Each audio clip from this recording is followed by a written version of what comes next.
La política educativa para esos sectores vulnerables no ha sido lo suficientemente poderosa para compensar esos procesos de exclusión. También hay una invisibilidad de estas poblaciones que México no conoce, y ahí es donde entra el asunto de la sociedad. O sea, tú pregúntale a un muchacho de preparatoria cuántos indígenas hay en México y no saben, o incluso llegan a decir que ya no hay, que eso era cosa del pasado.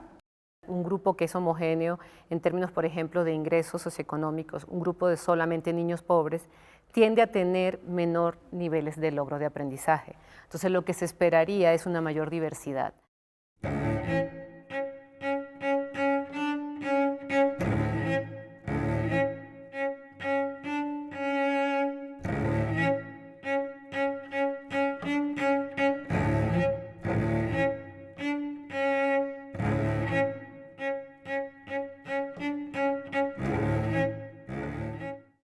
Señoras y señores, bienvenidos una vez más a esta serie especial sobre la reflexión y el análisis de la educación, pensar en la educación. Gracias por acompañarnos a nombre de Canal 22 y a nombre del Instituto Nacional de Evaluación para la Educación.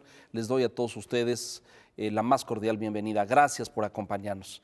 El día de hoy integran el panel de discusión y de debate de este programa la maestra Silvia Schmel, que es consejera de la Junta de Gobierno del Instituto. Silvia, un gusto enorme, como siempre, compartir un espacio contigo. La doctora Marisol Silva, que es académica del Instituto de Investigaciones para el Desarrollo de la Educación en la Ibero, en la Universidad Iberoamericana. Doctora, bienvenida. Gracias por estar con nosotros. Gracias a ti. Le agradezco muchísimo. Y al maestro Francisco Miranda, que es integrante de la Unidad de Normatividad y Política Educativa del Instituto Nacional de Evaluación para la Educación. Francisco, bienvenido, muchas gracias. Muchas gracias. Gracias a los tres.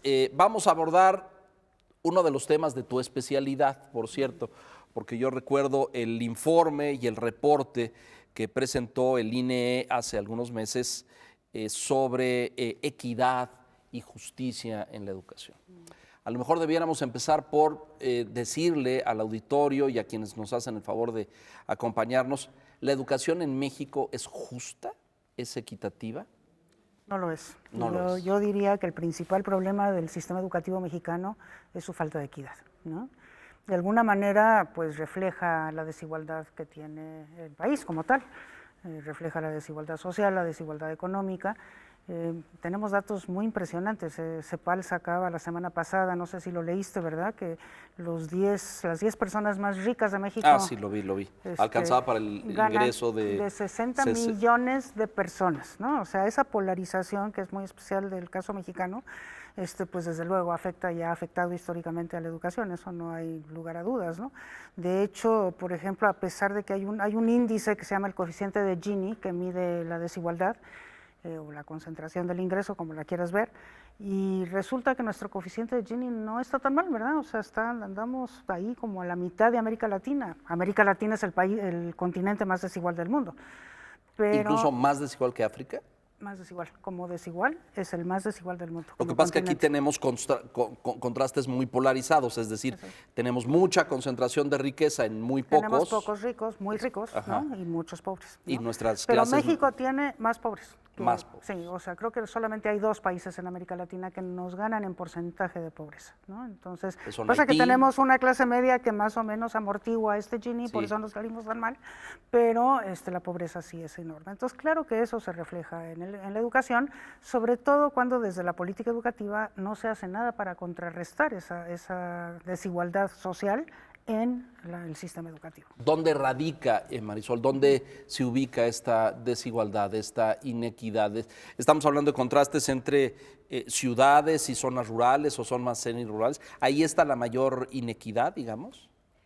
Bueno, la concentración de la inequidad se observa en la manera como las personas tienen acceso a la educación en cualquiera de sus niveles. Y si hacemos un análisis de la desigualdad, un peso importante es el nivel socioeconómico. El origen social determina la ruta o la exclusión que puedes tener en relación con la educación, y los niveles de ingreso siguen pesando mucho en los diferenciales que tienen los estudiantes cuando van a las escuelas. Recientemente el Colegio de México sacó un informe que lo recomiendo muchísimo, que se llama sobre desigualdades, y analiza algo que puede ser interesante. Sí ha habido una reducción en el tiempo, en la magnitud de las desigualdades, pero se sigue manteniendo, a pesar de las políticas que se han instrumentado para ¿Pero por qué? acercarla. ¿Ha fallado esa política o todos estos programas sociales para abatir y combatir la pobreza no dan resultado? Bueno, ha habido, por ejemplo, en temas de acceso, ha habido un ingreso al sistema educativo estratificado. Y allí vamos viendo la desigualdad. Un niño pobre que entra a un preescolar de bajas condiciones educativas, continúa en una primaria comunitaria que no cuenta con las condiciones para efectivamente garantizar situaciones de aprendizaje significativos, continúa luego en una telesecundaria, termina en un telebachillerato. Allí vamos viendo que sí ha habido acceso, pero es un acceso estratificado donde las poblaciones más pobres no pueden aprovechar realmente los beneficios de la educación. ¿Porque no hay ingreso? ¿Por la pobreza? ¿Por qué no las pueden Porque las aprovechar? condiciones en las que reciben la educación no son de calidad. Es decir, O sea, los la pobres educación es entran a la mala. escuela, pero aprenden poco y duran menos en la escuela, permanecen menos. Es que es- Por un lado, ese tema que es un tema socioeconómico, y también está el tema de los orígenes sociales, especialmente de las comunidades indígenas, que tampoco están recibiendo una educación de calidad. En gran medida son excluidos, pero aparte no reciben una educación de calidad, sobre todo una educación que responda a sus cosmovisiones y a sus propios conocimientos. Ha habido de alguna manera, se puede decir, un imperialismo cultural en este sentido, entonces tampoco la educación está favoreciendo, digamos que la expansión de capacidades. Entonces, esas desigualdades no se han logrado contrarrestar con la oferta educativa. Pero Ahí es esto un gran reto. rompe muchas premisas del sistema educativo nacional y de su concepto constitucional, educación para todos, educación libre y gratuita para todos. Si esto no se logra, si tenemos esta estratificación, es como los males acrecentados, es decir, son pobres y además no van a poder romper ese ciclo de pobreza con la educación que se les brinda. ¿Lo estoy diciendo correctamente, Francisco? Es correcto. Yo creo que seguimos ofreciendo una educación desigual y pobre para los pobres y O sea, socialmente. es más mala para Se los está- segmentos más pobres de la Se sociedad. está reproduciendo, en efecto. La política educativa para esos sectores vulnerables no ha sido lo suficientemente poderosa para compensar esos procesos de exclusión. Sí tenemos instituciones y sí tenemos política, pero ha sido insuficiente y poco pertinente a las necesidades de estos grupos vulnerables. Si se consideran los indicadores educativos de oferta educativa y de calidad en términos de aprendizaje, sabemos que las poblaciones indígenas, las poblaciones migrantes internas, ya qué decir o qué no decir de los que tienen niños con discapacidad, Ahí todavía ¿verdad? hay. Y las comunidades rurales siempre van a tener datos desventajosos para ellos. Entonces, en lugar de que la política educativa compense, les dé mejores Esos diferenciales, oportunidades exacto. a esos diferenciados para poner Para emparejar el piso, parejo, pues, exacto. no lo hemos logrado. Y sobre todo, aunque se han hecho acciones para mejorar, digamos, oferta educativa, ahí tenemos un gran problema, pero no hemos mejorado resultados. Y yo creo que ese es uno de los grandes temas que A ver, tenemos. ahorita entramos a eso, me parece muy importante lo que dices, pero Silvia, esto lo sabemos hace tiempo, no es una novedad, es decir, expertos y investigadores y analistas en educación saben de esto hace años. Sí, de hecho ya eso es, me parece disco rayado, ¿no? Exacto, Eso de decir, exacto. bueno, entre más pobre eres, pues menos acceso Acceso tendrás a la tienes, escuela, exacto. peor va a ser tu trayectoria, Exacto. menos vas a aprender. Y eso, pues la gente dice, pues eso ya me lo sé, ya me lo dijiste muchas veces. Claro. El problema es que no ha habido una política que contrarreste esa situación. O sea, sí está demostrado, digamos, a nivel mundial, que el sistema educativo y cada escuela tienen la capacidad de mitigar el peso de lo socioeconómico. Tienen esa Sí capacidad. pueden. Sí pueden, sí lo pueden Tienen hacer. las facultades para hacerlo, no, digamos. No lo van a eliminar, pero sí lo van a mitigar. Para mitigar, Y correcto. entonces pueden realmente actuar tanto la escuela como el sistema educativo como igualadores, o sea, Ajá. como igualadores sociales. Pero la verdad es que la política educativa no ha considerado a los pobres como Su beneficiarios prioridad. de la educación, no es su prioridad. Entonces, pasan cosas como las siguientes. Entre más pobre eres, menos se te destina a nivel de recursos. desde luego recursos financieros. Un dato que daban hace alrededor de un sexenio, porque no tenemos los datos actualizados, pero por ejemplo, un niño con NAFE al año cuesta 7,000 pesos, mientras que el promedio de un niño en primaria es alrededor de 37,000 pesos. O sea, la diferencia es de 5 veces.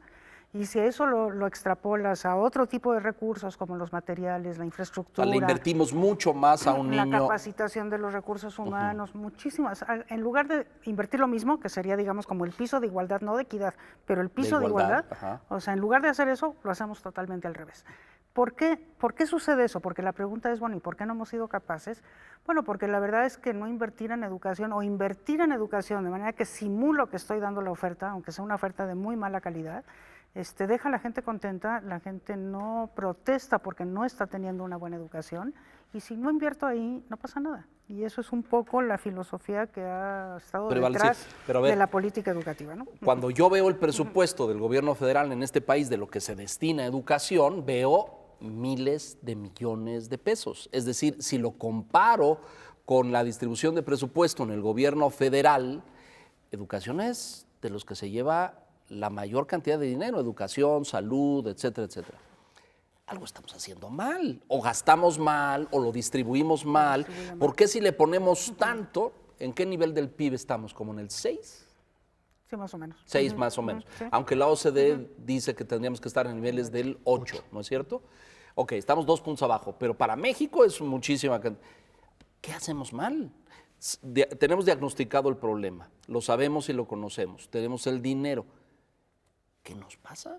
¿O es como una ceguera recurrente en quienes diseñan y ejecutan las políticas educativas? Sí, efectivamente es así. Digamos que el ejemplo que yo pongo son de muchos países, sobre todo de Europa Occidental, en donde a la escuela se le entrega el recurso, que es el per cápita de cada niño, lo que cuesta un niño en primaria multiplicado, o en secundaria, en el nivel que sea, multiplicado por la matrícula. Eso te asegura el piso parejo. Pero además de eso, hay un plus si estás en zona pobre, o si estás con una cultura diferente, o si hay niños discapacitados en tu escuela. Siempre hay un plus, entonces siempre hay una compensación. Nosotros ni siquiera el piso parejo, al revés, ¿no? O sea, nosotros no tenemos un piso parejo y reproducimos el no tener un piso parejo. Hay una causa histórica de esto, ¿no? Y es que el sistema educativo fue creciendo de las zonas urbanas y de las zonas más ricas hacia afuera, hacia la periferia, hacia lo más lejano, pero cuando llegó a lo más lejano, llegó ya empobrecido, ¿no? El sistema educativo ya, bueno, pues ahora no te mando un maestro titulado y capacitado, sino te mando un egresado de bachillerato, o no te doy todos los recursos infraestructurales que necesitas, o te mando... O sea, desde siempre las escuelas rurales o las escuelas estuvieron en condición de que seguimos haciendo eso, porque ahora estamos expandiendo el nivel medio superior, y estamos expandiendo a zonas rurales con lo que se llaman bachilleratos comunitarios. Y con bachilleratos medio-medio. Los bachilleratos comunitarios son esta manera pobre de atender a los pobres, ¿no? Yo creo que nos ha faltado darle centralidad en la política educativa del país al tema de la equidad. ¿A qué me refiero?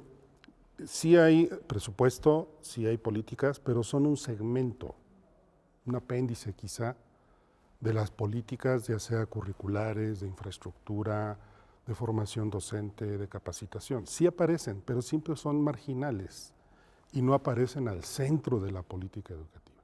Yo creo que hay que empezar a invertir la escala y poner al centro de las preocupaciones de la política educativa del país a los que están en condición de mayor vulnerabilidad. Yo creo que ese es un giro muy importante que la política educativa no ha podido dar, porque al ser o estar al margen, lo que ha pasado también es poner en competencia por recursos públicos a grupos en situación de vulnerabilidad.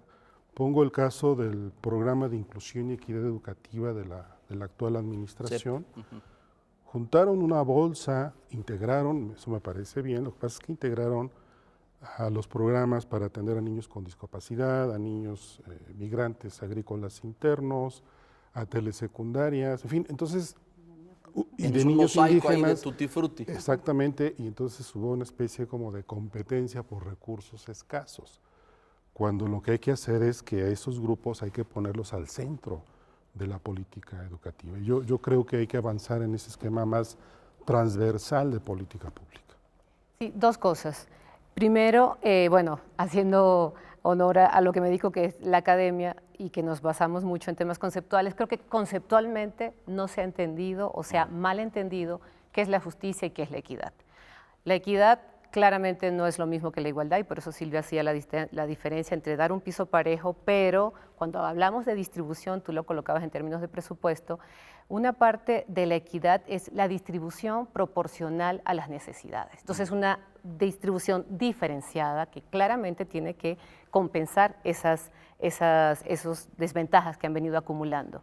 Lo que ha hecho la política es compensar con una mínima cantidad a los sectores vulnerables, como acaba de decir Francisco. Entonces, de esa manera, evidentemente, se va a seguir manteniendo y perpetuando la desigualdad. En la medida que no haya una distribución verdadera, una concepción de equidad que implica esa atención proporcional y que la distribución de los recursos y también de las condiciones materiales de las escuelas vayan en función de esa proporcionalidad, se va a repetir. Quisiera yo manejar dos datos aquí, un poco lo que ya decía Francisco, pero, por ejemplo, este gobierno que puso la equidad como una de las banderas, como lo han hecho los últimos sexenios, los programas seccionales de educación, ¿qué ocurre? Escuelas al 100. Entonces decimos, bueno, en Escuelas al 100, una de las políticas era, y esto lo estoy sacando del reporte del INE, que es muy importante la información que generan, vamos a poner las escuelas al 100.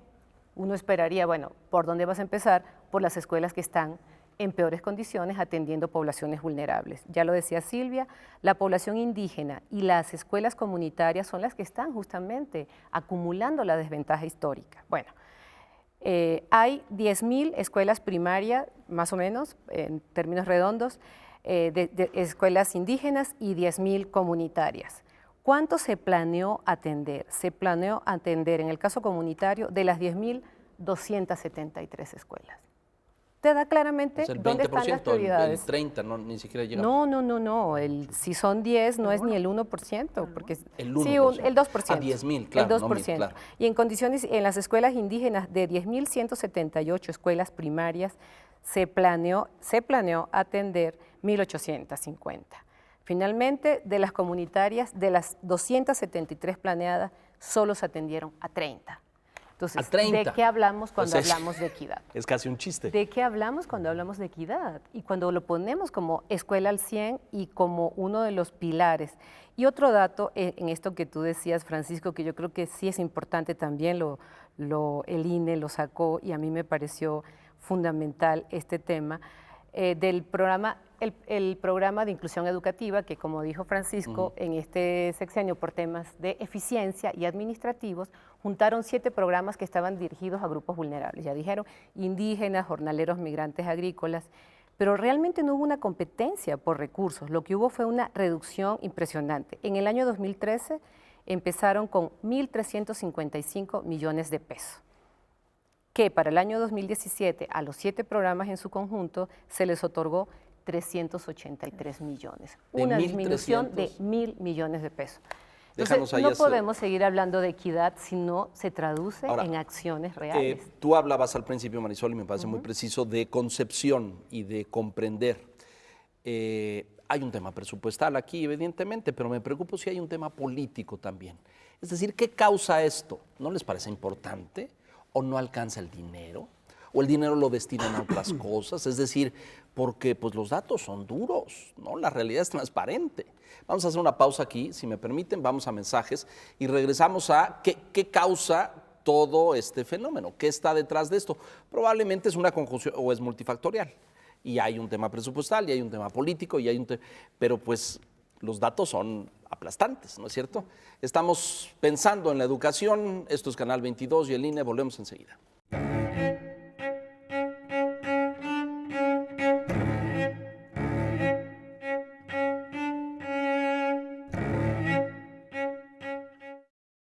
Bueno, ahí está un poco el panorama, ¿no? Ahí está el diagnóstico, los datos son aplastantes, decíamos. ¿Qué lo causa? Porque pues, los que están ahí toman las decisiones, ven los mismos datos que conocemos todos. ¿No alcanza el presupuesto, Silvia? ¿Es un tema de Bueno, yo creo que sí. Francisco decía, no ponemos en el lugar o en la jerarquía adecuada lo más importante y ponemos otras cosas antes.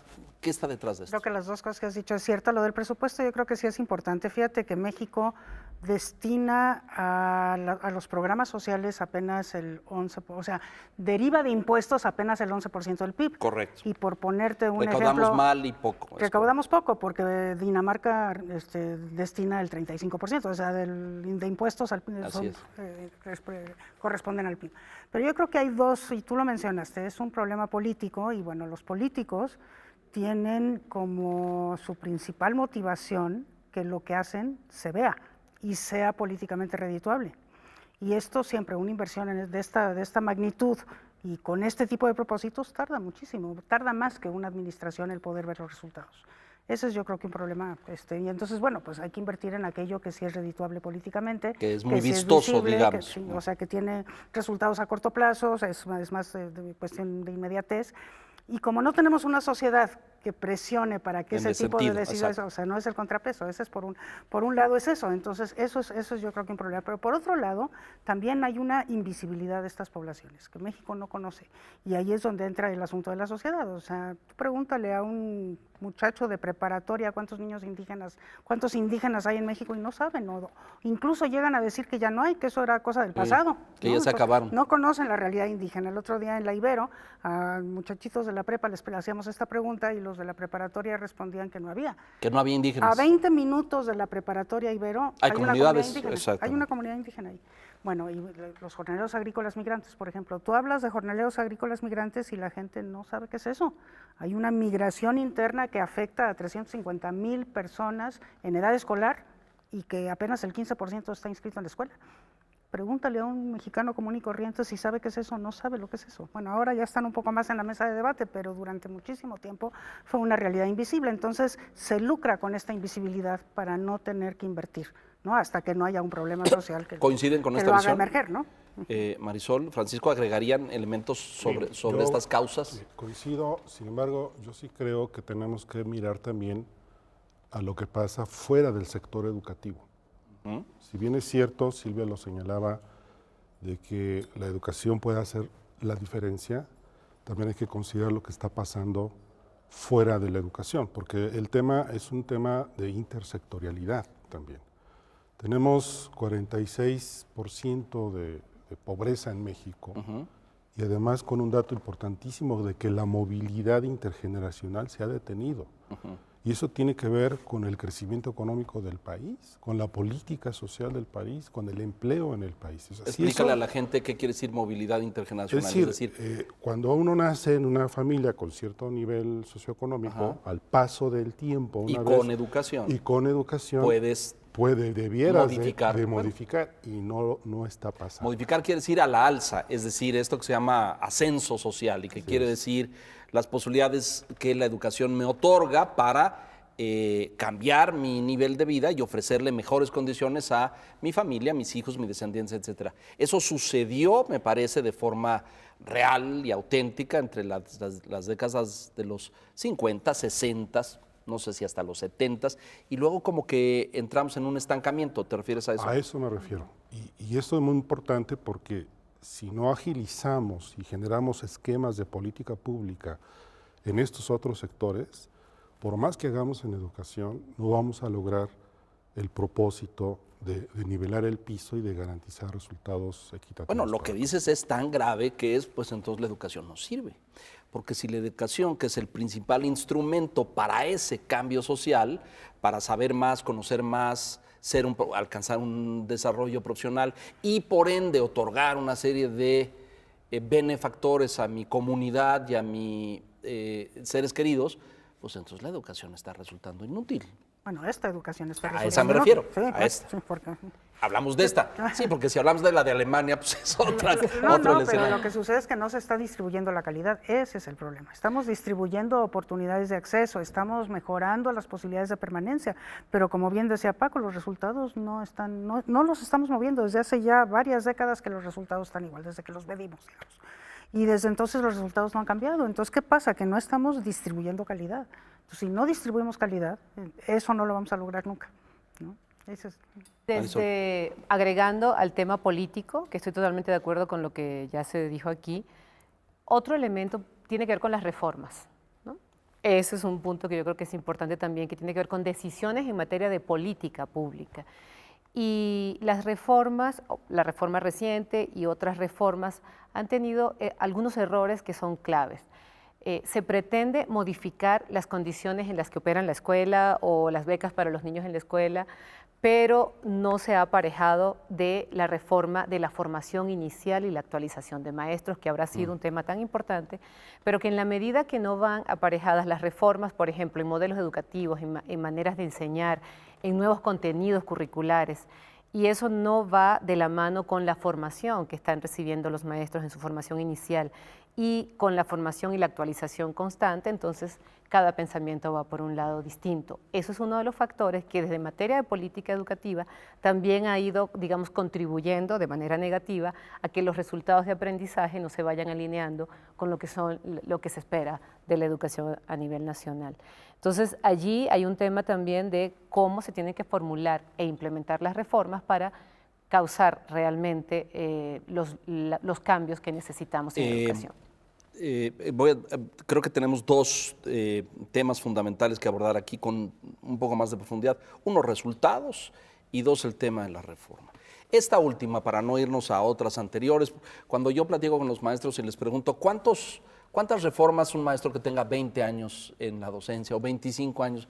Y les pregunto, ¿cuántas reformas ha visto usted pasar durante su ejercicio profesional? Y me dicen, uy, no, pues mire, así que me acuerde yo bien, como 7, ¿no?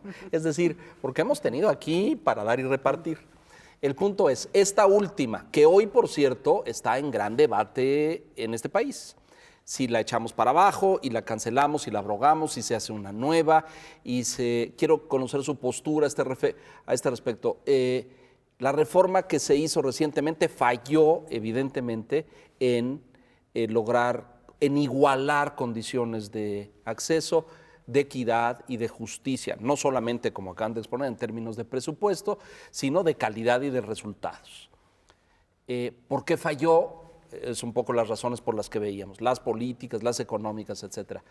¿Esto ameritaría echar para abajo la reforma y hacer una nueva o modificar ese capítulo en la reforma? ¿Cuál es tu postura al respecto? Sí. Bueno, a mí lo que me parece es que tenemos una triste historia en este país y es que cada sexenio se hace borrón y cuenta nueva. Y entonces, bueno, pues no tenemos la posibilidad de ir acumulando decisiones claro. Y sobre todo en algo como la educación, que los resultados son a largo plazo porque estamos formando generaciones y los resultados se ven generacionalmente, o sea, no se ven de inmediato. Entonces sí necesitamos un cuerpo común, digamos, de decisiones de política que se mantenga a lo largo de las administraciones. Una visión de Estado. Que es lo que se llama política de Estado, eso es lo que se necesita, ¿no? Entonces, este problema de decir, desde luego que yo creo que la reforma tiene cosas buenas y cosas malas, no podemos ser maniqueos en ese sentido, y bueno, creo que hay cosas malas que se tienen que corregir, pero también creo que hay cosas buenas que más valdría la pena poder continuar y fortalecer en el futuro, y desde luego acompañar de innovaciones y de cuestiones que pueda traer una nueva administración. Pero sí me parece muy peligroso en educación que cada vez que entra una nueva administración se reinvente, porque entonces es prácticamente volver a empezar, no acumulamos logros y no corregimos fracasos, ¿no? Entonces, pues sí me parece que eso es un problema. Sí, yo estoy de acuerdo. Creo que cada sexenio hacer una nueva reforma es muy dañino. Creo que en eso entra el tema político, los tiempos políticos y los tiempos pues, de las biografías de los niños y de las necesidades de los procesos educativos son distintos. Y en concreto con esta reforma sí creo que hay que mantener los espacios de los que yo creo que claramente son fortalezas, algunas fortalezas del modelo educativo, pero yo diría hay que pilotear, por ejemplo, el modelo educativo para corregirlo. El modelo educativo se introduce, se producen los materiales sin pasar por esa prueba piloto. Claro, la prueba piloto requiere tiempo y es lo que los políticos no tienen. En este momento que se inicia un nuevo gobierno, esperaríamos eso, que se pusieran a prueba estos nuevos procesos, que se evaluaran, y para eso las evaluaciones son fundamentales, y que se pudieran ir corrigiendo. Yo creo que de entrada, por ejemplo, el modelo educativo tiene limitaciones, en el hecho de que no reconoce la diversidad a pesar de que en el discurso aparece. Sí, porque en la retórica lo mencionan En la retórica continuamente. lo mencionan, pero cuando se dan los elementos de lo que sería el funcionamiento de una escuela, hace referencia a una típica escuela urbana que además, hay que decirlo, es la mayoría de las escuelas, ¿no? Donde atienden a la mayoría de los niños. Pero ¿qué pasa con estas otras posibilidades? Ese modelo no lo está incorporando.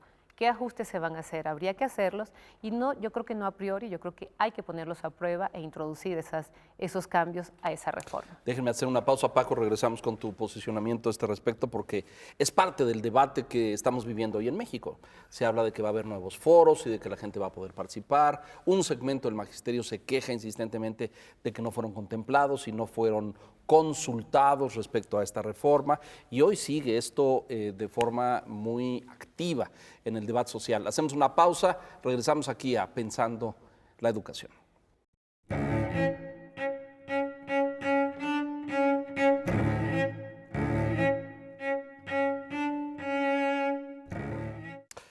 Seguimos en esta discusión, Francisco. ¿Cuál debiera ser en este contexto la postura de la nueva administración o del nuevo gobierno? Evaluar todo completito la reforma, quitar lo que no, hacerle caso a los maestros, ver cómo funciona el nuevo modelo educativo en estos grados donde empieza primero, segundo de primaria, primero de secundaria, primero de bachillerato.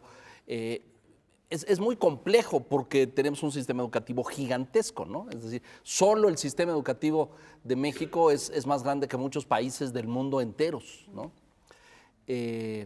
¿Por dónde empezar? Es decir, yo me imagino a estos señores que ahora van a tomar las riendas de la SEP, ¿no? Algunos de ellos muy expertos en materia educativa. ¿Por dónde empiezan, no? Está muy complicado. A ver, en todos los países del mundo, en todos los gobiernos, independientemente del color político, siempre hay un aprendizaje institucional. Es decir, se diseñan las políticas, se implementan las políticas y se van obteniendo resultados. Y se miden. Y se van evaluando esos resultados y se van calibrando los procesos de implementación. Es decir, eso pasa en cualquier parte del mundo, sea de izquierda el gobierno, o sea de derecha, o sea de centro, ¿no?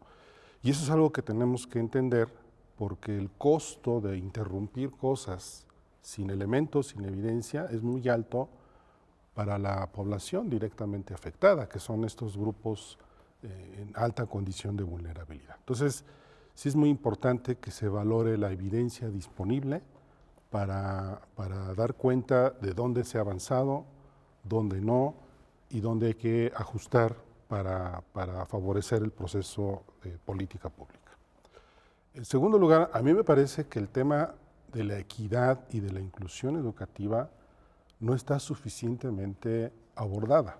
Es decir, estamos discutiendo que buena parte del problema es que pierde centralidad en la política y en un proceso de consulta y de debate, pues aparece al margen cuando debería de aparecer al centro de todas las discusiones de cobertura, de infraestructura, de currículum, de formación docente. Y al parecer no lo está haciendo y eso puede llevarnos a cometer errores muy similares de lo que hemos aprendido. Y a mí me parece también que tenemos que discutir cómo darles más y diferente a los que necesitan más y cosas diferentes en el sistema educativo. Y eso no lo hemos discutido suficientemente. Cuando se discute, sencillamente se resuelve con un tema de incremento presupuesto, que no está mal, y les doy infraestructura, escuelas, baños, etcétera. Pero hay otra parte que es fundamental, que es el tema de la pertinencia en la enseñanza, las prácticas de enseñanza. El contenido de los programas. Tenemos que, si me permites la expresión, pedagogizar la equidad. O sea, buscar mecanismos para que desde el currículum, la formación docente, la capacitación, los materiales educativos estén generando innovaciones permanentes para atender a toda esta franja de población vulnerable que también tiene sus particularidades. No es lo mismo un niño indígena que un niño en condición de discapacidad o un niño indígena y discapacitado además, ¿no? O sea, bueno, ya son como todos los males juntos pero en los ojos de se dan. Entonces sí tenemos que generar ese impulso y algo que es fundamental y que no hemos desarrollado suficientemente es el apoyo social a estos grupos. No solamente tiene que ver con lo educativo, tiene que ver con el acompañamiento social, psicológico, moral incluso, para lograr que estos grupos tengan la capacidad de generar proyectos, porque su situación les impide ver en el futuro. Entonces, ¿cómo hacemos para generar proyectos de vida, proyectos sociales, acompañados de un esquema de formación? ¿Ven ustedes, Silvia, Marisol, condiciones en el actual escenario político de México, en esta etapa de transición que vivimos, un nuevo equipo tomando las riendas de la Secretaría de Educación Pública, etcétera, etcétera, para que se dé todo esto, para que se dé un debate, una reflexión, un análisis, escuchen a los expertos? ¿Ven ustedes condición para que esto suceda?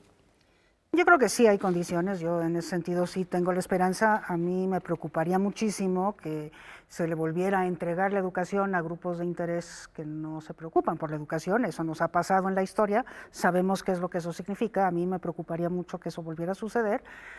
Sin embargo, sindicatos. Sindicatos fundamentalmente, o escisiones del sindicato, digamos, Sí, ¿no? ramas, pero cuyos intereses, porque no todos los intereses sindicales son no educativos, pero hay algunos, Sí, sobre todo de ciertas facciones, que son intereses que claramente no son educativos. Eso me preocuparía muchísimo, que en este afán de escuchar, se escucha a esos sectores y se ceda, digamos, ante esos sectores, porque me parece que eso es lo que le ha hecho daño al sistema educativo mexicano. A mí eso me preocuparía muchísimo. Pero sí creo, por otro lado, que hay condiciones. Se ha hablado de que calidad y equidad de la educación tienen que estar en el centro. Entonces, con eso al centro y sabiendo que lo que va a sacar este país adelante es la educación, pues a mí me parece que sí, cualquier gobierno sensato se tiene que sentar a decir cómo aseguramos calidad con equidad, ¿verdad? O sea, o cómo aseguramos el derecho de todos a una educación de calidad otra vez. Entonces, sí creo que, bueno, pues lo que implica eso es no solamente escuchar a los expertos, escuchar a todos, también escuchar a los expertos, recoger de la investigación educativa, evaluar las cosas que han funcionado en el pasado y armar rápidamente, ¿verdad?, una política sí, de gobierno. Ojalá. Me preocupa que a lo mejor pueda ganar, una vez más, lo ideológico y lo político por encima de lo pedagógico. Marisol. Sí, yo coincido con lo que dice Silvia. Yo también tengo esperanza. Creo que puede ser un momento con una legitimidad política en muchos ámbitos y muchos niveles, y que eso podría ser una fuerza importante para avanzar en los cambios que se necesitan. Por ejemplo, de parte de los maestros, oír a los maestros y atender las innovaciones pedagógicas que hay en diferentes sectores del magisterio, eso puede ser un elemento positivo que se podría combinar con este margen de autonomía que está muy poco claro en el modelo educativo, pero que podría dar lugar a esto. Hay buenas prácticas en el país, en diversos sectores, buenas prácticas pedagógicas, pero que no se consolidan, no se atienden, no se asumen, y siempre, digamos, la orientación va por otros caminos. Entonces, en la medida que podamos dialogar sobre ese conocimiento generado en las pequeñas comunidades y que eso pueda trascender al salón de clases, yo creo que ahí hay una esperanza. El compromiso de los maestros tendría que ser fundamental para esto, y también oír a los maestros, ya no solamente en términos laborales, sino en términos pedagógicos. Allá hay propuestas y yo creo que se tendrían que recuperar, y estas consultas que sirvieran para eso, porque volver a legitimar algo que ya está dado sería realmente fatal para la educación. Más bien que estas consultas sirvieran para encontrar esas alternativas, esas incorporaciones, esas reconocimiento de prácticas que existen y de posibilidades. Ojalá, esa es mi esperanza, que eso pudiera ocurrir.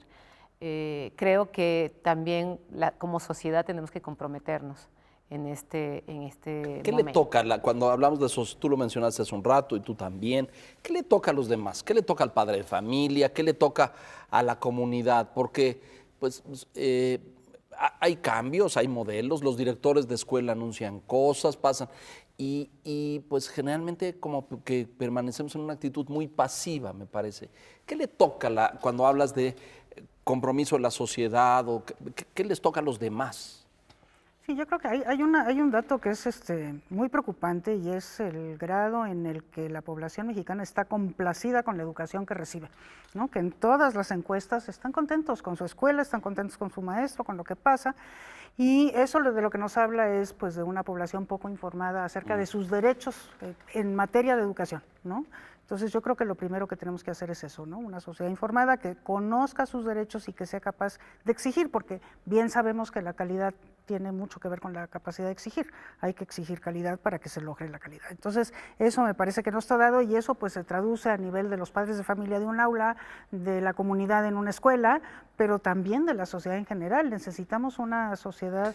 Lo que pasa es que ahí hay, me parece que tú dices, exigir calidad. Empezaríamos, ¿qué es calidad? Calidad es que, tú decías resultados hace un rato, okay, ¿qué es eso? ¿Sacar 10 en el examen? Pues eso un maestro lo puede poner fácilmente sin que haya aprendizajes adquiridos, sin que haya habilidades y competencias desarrolladas, etcétera. Es decir, eso es fácil, ¿no? Eso es muy sencillo. Y el padre de familia pues se queda así. ¿Qué es calidad? ¿Que repita las tablas de multiplicar en segundos de primaria o que conjugue verbos en quinto?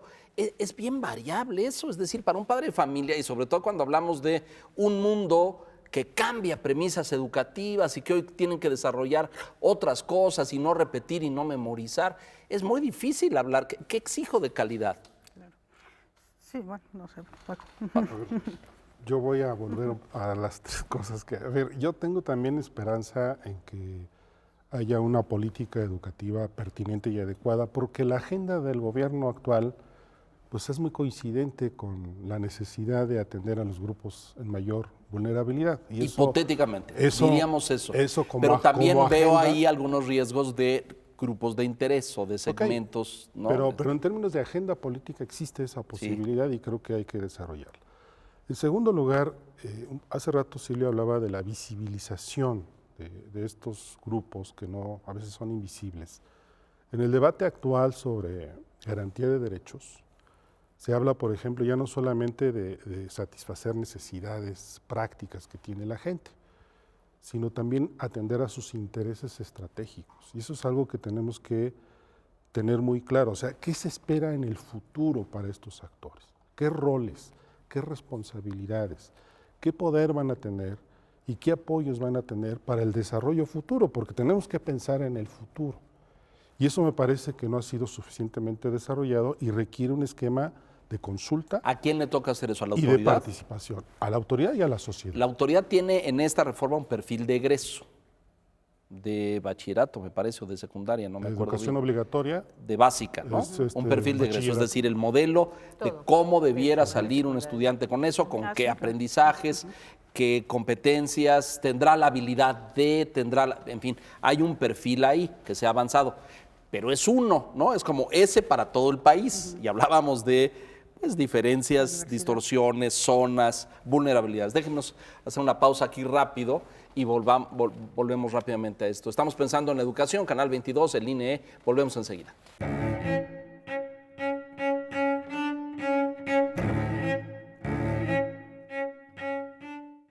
Estamos de regreso en la recta final del programa. Vamos a tener que ir cerrando porque el tema es amplísimo, pero a ver, tú decías, habría que tener cuidado con eso porque pues no es lo mismo estudiar en Oaxaca que estudiar en Nuevo León o Tamaulipas y Campeche, ¿no es cierto?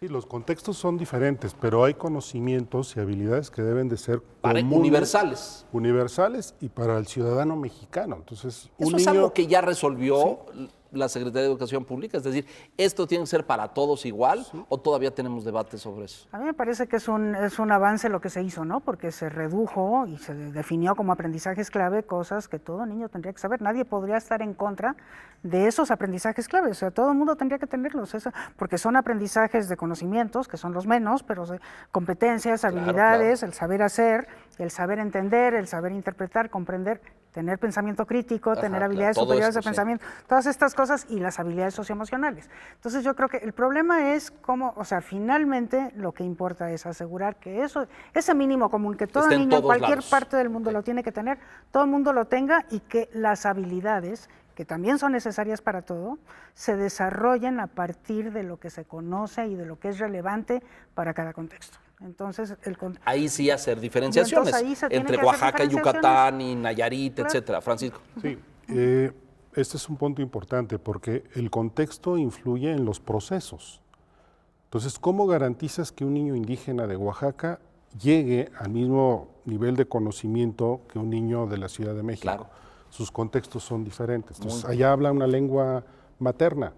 tendrás que apoyar el desarrollo en su lengua materna. Para que no la pierda. Para que no la pierda y en lugar de marginarla, fortalecerla para que sus resultados sean equivalentes. Entonces, el tema no es de resultados o de resultados en términos de garantía de lo que tienen que saber todos los niños, sino los procesos que tienes que desarrollar de manera diferente de acuerdo a las necesidades de cada niño en su contexto socioeconómico, cultural y escolar. Y es ahí donde tenemos muchas cosas que hacer, porque los perfiles se definen y ya están definidos. Ahora, ¿cómo le vamos a hacer para que los migrantes, los discapacitados, los indígenas puedan tener acceso a esos resultados educativos? Y eso tiene que ver con qué recursos los vas a dotar, en infraestructura escolar, en docentes, en equipamiento tecnológico inclusive, y qué procesos vas a desarrollar para poder llegar a esos resultados en los mismos términos que lo que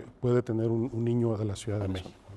Sí, dos cosas sobre qué hacer en términos para mejorar la calidad. Una de las cosas que está comprobado es que el efecto que tiene el grupo, la composición del grupo, influye mucho en los aprendizajes de los niños. Un grupo que es homogéneo, de lo que llamamos segregación escolar, un grupo que es homogéneo en términos, por ejemplo, de ingresos socioeconómicos, un grupo de solamente niños pobres, tiende a tener menor niveles de logro de aprendizaje. Entonces, lo que se esperaría es una mayor diversidad. Pero es difícil combatir, digamos, la segregación escolar porque tiene que ver con segregación espacial, territorial, etc. Sin embargo, aún en esas condiciones también se da segregación escolar con ciertas prácticas educativas. Por ejemplo, los turnos vespertinos. A los turnos vespertinos se dirigen los niños que tienen menores logros y mayores déficits en aprendizajes. Entonces, creo que sí hay políticas todavía administrativas dentro del sistema educativo que tendrían que aplicarse para contrarrestar esta segregación que está impactando de manera negativa en los aprendizajes. Otra cosa que está también detectado por la investigación educativa son los periodos de transición. El primer año de primaria, el primer año de secundaria y así hasta la universidad. Esos momentos de transición son momentos claves para asegurar la adaptación, la integración de los chavos a las escuelas y para obtener también sus logros. Sin embargo, a pesar de que la investigación educativa ha reportado información importante sobre esto, no se toman en cuenta esos momentos que son estratégicos. Entonces, creo que dentro del círculo en el que estamos, del modelo en el que se tiene y de las posibles ajustes, hay cosas que sí se pueden hacer sin que implique demasiados recursos y demasiados costos. Entonces, hay que ir atendiendo estas pequeñas cosas y hacer estos pequeños ajustes en favor del aprendizaje. Y yo diría, se ha hablado mucho del derecho a la educación. El INE propiamente ha trabajado mucho en esta línea y queda como que el derecho a la educación se invisibiliza. ¿A qué se refiere? Creo que ya hay que avanzar en el tema del derecho a aprender. Es necesario colocar en la mente de todos los que estamos dentro del sistema educativo, pero también a nivel social, que el derecho es aprender, a disfrutar de los conocimientos y de los aprendizajes significativos. Esto no Les pediría, no a manera de cierre, conclusiones en ese sentido, Francisco, por favor. Bueno, yo creo que de lo que hemos aprendido, habría, al menos desde mi punto de vista, hacer 4 cosas fundamentales. Uno, yo lo mencioné, tenemos que colocar el tema de la inclusión y la equidad al centro de la política educativa. Correcto. Que desde ahí se discuta infraestructura escolar, formación docente, materiales educativos y currículum. No ponerlo al margen, sino al centro como elemento articulador. Como que sea de la el eje. política. Exactamente. Correcto. ¿No? Ese creo que es un primer punto. Segundo, si tenemos una política de esa naturaleza, vamos a poder hacer más claro el presupuesto asignado a estos grupos y dónde lo vamos a invertir y con qué esquema de seguimiento vamos a transparentar el ejercicio de ese presupuesto y de este gasto público. Tenemos que, en esa perspectiva, invertir en infraestructura básica. O sea, lo básico desde baños un plan dignos, en esta administración, pero creo que fue insuficiente. Pero ya se mencionó Claro. que fue muy diferente y muy estratificado. Pero ahí sí, hay que equipar escuelas. Al ponerlo al centro, claro. tú tienes que ver que hay que equipar escuelas en lo fundamental, en equipamiento, y eso es de manera sustancial. La otra parte es la parte pedagógica.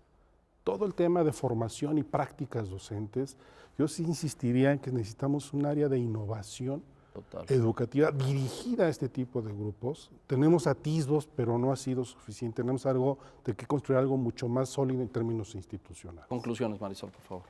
Apoyo lo que dices, Francisco, y yo creo que le toca hacer a la sociedad, a los medios de comunicación, yo ahí diría pedagogía social. Tenemos que entregar información fidedigna, tenemos que empoderar a los ciudadanos y a las ciudadanas en el conocimiento de sus derechos y la exigibilidad de los derechos. Eso me parece que es clave. Y volviendo al tema de calidad, la gente sí tiene referentes de calidad y eso es lo que tenemos que también manejar. ¿Por qué los chavos quieren entrar a la UNAM? ¿Por qué los chavos quieren entrar al Polio? ¿Por qué quieren entrar a los bachilleratos de la UNAM? Porque saben que allí hay oferta de calidad. Entonces sí hay referentes de calidad en ciertos niveles de la trayectoria educativa que no hemos ido desplazando hacia lo que se esperaría en los niveles de educación básica. Entonces creo que sí trabajar con la sociedad y trabajar desde el propio campo educativo es importante para reforzar esta idea de calidad. Gracias, Marisol. Silvia. Yo, estando de acuerdo con eso, añadiría nada más dos cosas. Una primera tiene que ver con que para mí la calidad, si no llega al aula y a la escuela, es como si no existiera. Claro. ¿Cómo le hacemos para hacer es una que teoría. Es muy difícil, ¿no? Pero ¿cómo le hacemos para hacer una política pública que tenga a la escuela al centro? Yo creo que esta administración avanzó un poco en eso. Sería de las cosas que a mí me parecería muy triste que dejáramos atrás, pero finalmente de lo que se trata es de que cada escuela haga lo necesario, se vincule con su comunidad, tenga las capacidades los docentes, estén siendo acompañados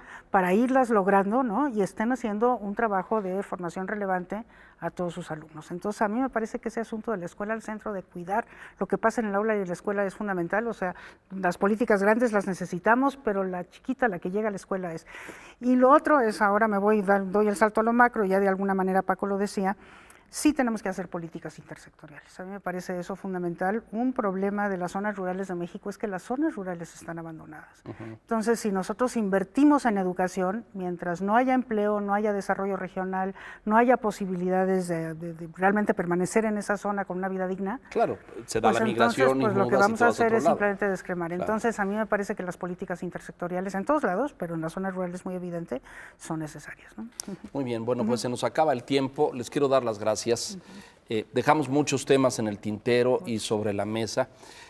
No le entramos a los resultados de fondo, al tema de la evaluación también delicado, o al de la formación docente que ustedes mencionaron por ahí un poco tangencialmente, pero que es capital para esto, ¿no es cierto? Es decir, si no formamos a lo mejor maestros oaxaqueños para Oaxaca o poblanos para Puebla con el arraigo, la cultura y el contexto, pero con calidad, pues a lo mejor no vamos a lograr ni la inclusión equitativa ni la justicia. Pero les quiero dar las gracias a la doctora Marisol Silva, académica del Instituto de Investigaciones para el Desarrollo de la Educación en la Universidad Iberoamericana. Bienvenida, Marisol, muchas gracias. A el maestro Francisco Miranda, de la Unidad de Normatividad y Política Educativa del INEE. Gracias, Francisco, muy amable. Y a la muy querida maestra Silvia Schmelkes, consejera del Instituto Nacional de Evaluación para la Educación, integrante de la Junta de Gobierno. Gracias, les agradecemos el tiempo, el esfuerzo, la reflexión. Y bueno, estamos en una etapa fundamental en México respecto a la reflexión, el debate y la discusión de estos temas educativos. La educación es de todos los mexicanos, la educación no es de un sector, de un sindicato, de una dependencia, de una secretaría. La educación es de todos y todos tenemos la responsabilidad de participar, debatir, opinar y exigir nuestros derechos. Soy Leonardo Kurchenko. Gracias. Hasta la próxima.